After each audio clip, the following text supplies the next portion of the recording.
You guys are, talking about your parents, like, wow, amazing. Little things change everything. Like his life changed when he kissed him and grabbed him.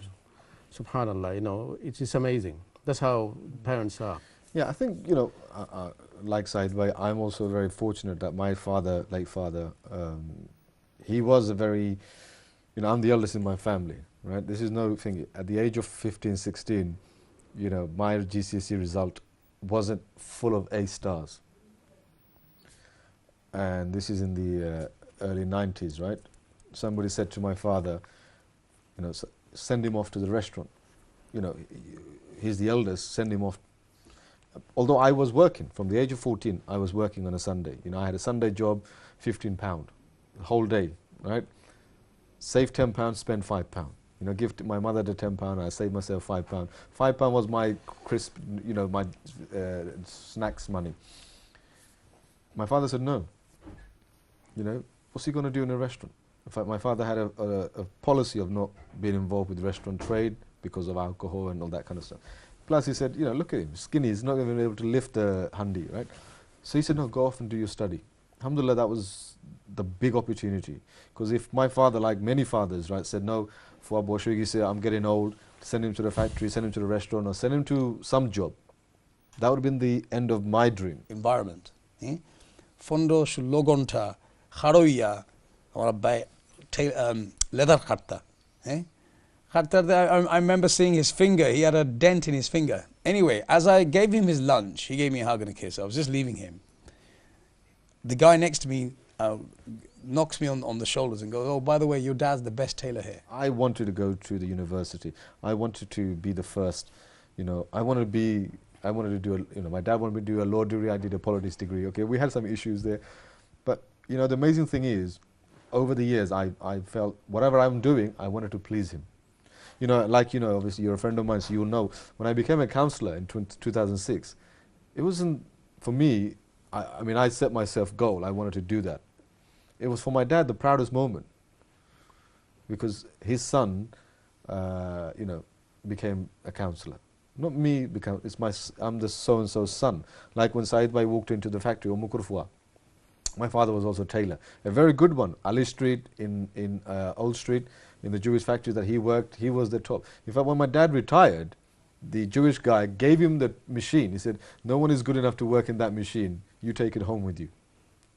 And we still have it. Even though my dad died in 2009, the machine is still with us. It's like a legacy. But I want to share this story with you, which is the relationship. We as children, they're our guardian. And then when we become a bit older, they become our children in some respect. So my father was a very religious, pious man. He had diabetes like every Bangladeshi father.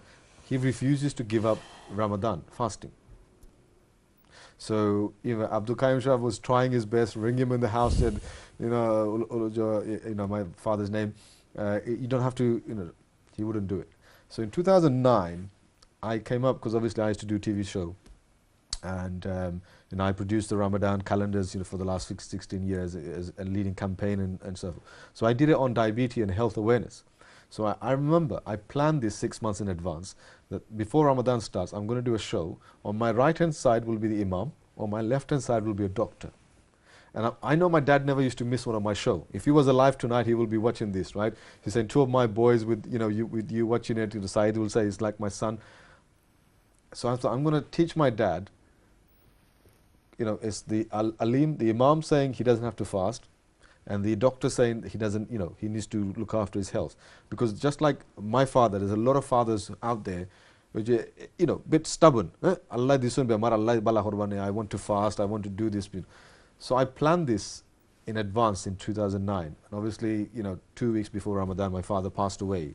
But I did the show knowing that if my dad was alive, this is what I would have done. So I did the show to prove to other fathers out there, or mothers, or Bangladeshi people, that killing yourself for the sake of Ramadan is not the right thing to do.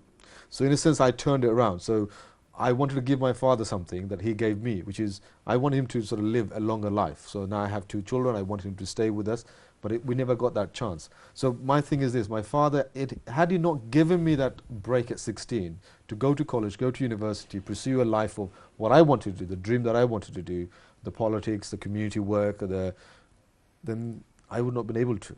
You know, that me running my Can team. you just pick up one example of his, you know, like he reminds you all the time, like some people could be, oh, Amar Food, or this and that, you know. Can you pick one thing up that breaks your... I think for me, when I hold my kid's hand, I always remember, you know, we used to live in Brick Lane, so most Sundays we used to go to Petticoat Lane to get the fresh chicken. And it wasn't very common for Bangladeshi fathers to hold their children's hand, walk down the street. But even there was a short distance from Brick Lane to Petticoat Lane Market, my father used to always hold my hand. How old were you then? I came to this country when I was about 7, so I was quite big. So that age, and then the nicest, you know, feeling is that holding the, you know, is that he would lead me, not just because crossing the road, but walking down the street, holding hand. It was like He's proud. he's proud, you know, and